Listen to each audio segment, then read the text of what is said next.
So, we are moving into a world where something called R&D is a bigger part of more of the cost of something than the actual thing itself. And what is R&D? Well, it's research and development. So, for example, research and development is all linked going to like designing something, testing it out, instead of producing it. Some stuff, most of the cost nowadays is producing it. Maybe that's just wood, for example. But software doesn't cost a lot to produce. Once you've already designed, tested, run it, and all those other things. But this makes it harder and harder to figure out good models because how do you pay people fairly for something when it's not the continuous cost of mining, extracting something, they just did it once. And then it might seem unfair because companies keep making money off something that's been long developed and gone, and the people that designed it already got their money in dues. This turns off the basic principles totally. So here's some ideas maybe to put some principles back into practice in a fair way. And I have discussed a lot of these things more in depth in other videos I shall link. One is maybe figure out some basic income or something so people have the money to develop stuff and everyone can do it. And therefore, we separate out the task of developing it into more of a fun thing where you don't have to pay people as much because they're already earning money and lowers the cost. Another thing, kind of on this line, is this better welfare in general. And I have shown in other videos why I don't think fully universal basic income by itself is the best idea, why we also welfare actually might be more important and you least need welfare. And I will link those videos, but that's a huge part right there. And also, some people just really do like experimenting and figuring out new stuff on their own and curiosity. And when you get rid of some of the profit incentives, you actually get the people that have true passions and really want to work with it, do stuff, and they don't sugarcoat what they do because they're not trying to appeal to investors and stuff. And then we're honest about their progress. This can lead to better leaps forward. So that's a huge advantage right there. Another one is to make stuff that is product developed a little less lucrative just to keep going the same pace and make it more lucrative to continue developing stuff better by making the better things that are already out there not as profitable by punitive laws such as punitive taxes, which are taxes you place on something based on the environmental impact or other negative impacts, negative health impacts, negative impacts in employment, negative impacts in financial things, so that people want to move away from them and put more money into developing good things. And you can use tax money from that tax money to reinvest into new technology. Or you can have punitive laws that just limit the market space in other ways and make it harder for people to use certain things.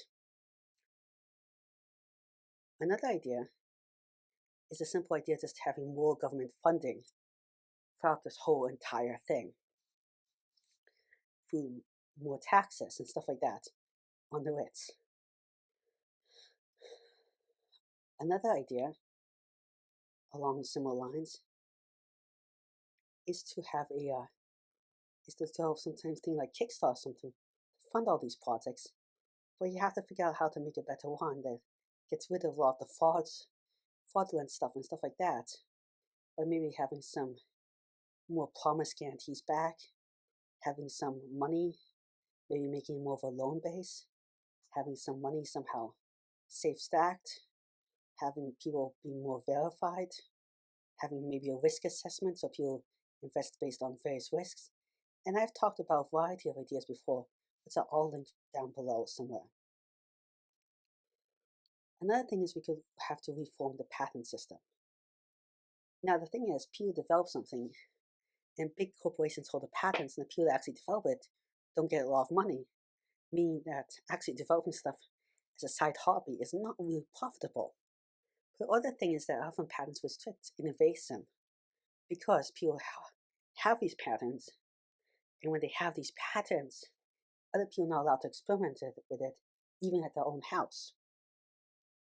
So one thing would be to say, for R&D development, patents can be null and void if a patent keeps the technology away from the basic people that null and void, which some countries already do to a certain extent, or to almost a full extent. The US is a big exception to that. Another idea is that from the patents, a person is only allowed to earn a certain amount of income per person on the patent. Each person individually earns it, so people can make more living out of patent, and more collaborative work that lists more people is more highly promoted. And maybe there's a maximum amount of money people can earn from patents, because no one needs to be filthy stinking wits to a certain extent. However, the patent can last longer, so that they can live off many years off of some patents they have done at a younger age. So maybe stuff like that could be used. Another idea is to figure out how to make an educational form so people are more interested in developing stuff. Also, when people have more of their mindset to do it, we could also have educational form.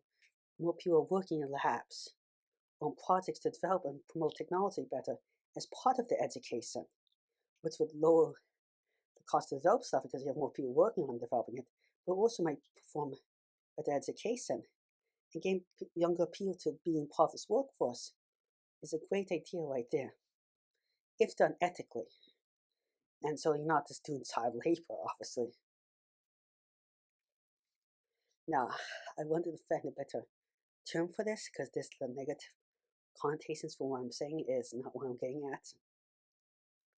But maybe some re-education program where every few years or every so often you go back into educating yourself and work in the field developing new stuff might lead to much more innovation because people just bring in new ideas, keep themselves on toes, keep healthy, reinvigorates the people. But also they might come back and bring new technology back to whatever workplace they are with no cost or little cost back, and then everything keeps growing faster and faster.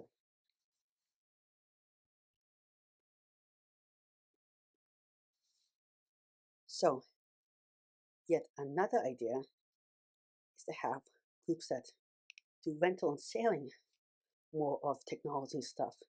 So when you're done with the project, you can give up your equipment to other people or share communal projects equipment so people will have more access, such as super high-tech 3D printers, but many people own it or use it. Stuff like that. We already do this to some extent, but we might be able to do it better. Or there could be a program that you buy equipment using government money, and you can sell it after you bought it. But when you sell it, some of the money has to go back to the government for the next person to use it for some project. And some of the money you keep for yourself, or something like that, for your own funding. So some of it goes to you, some of it goes back. Training more technicians and stuff might be very useful in just getting stuff done and doing more experiments. Big data science projects and more citizen-side projects might be very useful. And by big data projects, I mean instead of doing project where you're collecting X and Y information, you're collecting X, Y, Z, W, and you just shotgunning approach.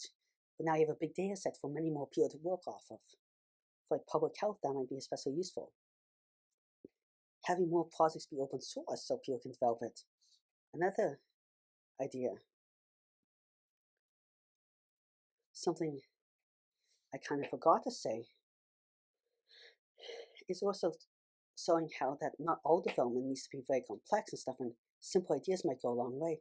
We also promote more R&D development because people see that they can do it themselves. And another way is to get rid of some of the complexity bureaucracy that upholds just ideas and filing and learning and stuff like that, so people can just get stuff on grant writing. Well, thank you very much for listening. Please like and subscribe. It really helps the channel out. I'm trying to reach 1,000 subscribers in a year for 1,000 watch hours, which is really hard, but with your help, I think I can do it. Again, thank you very much. Goodbye.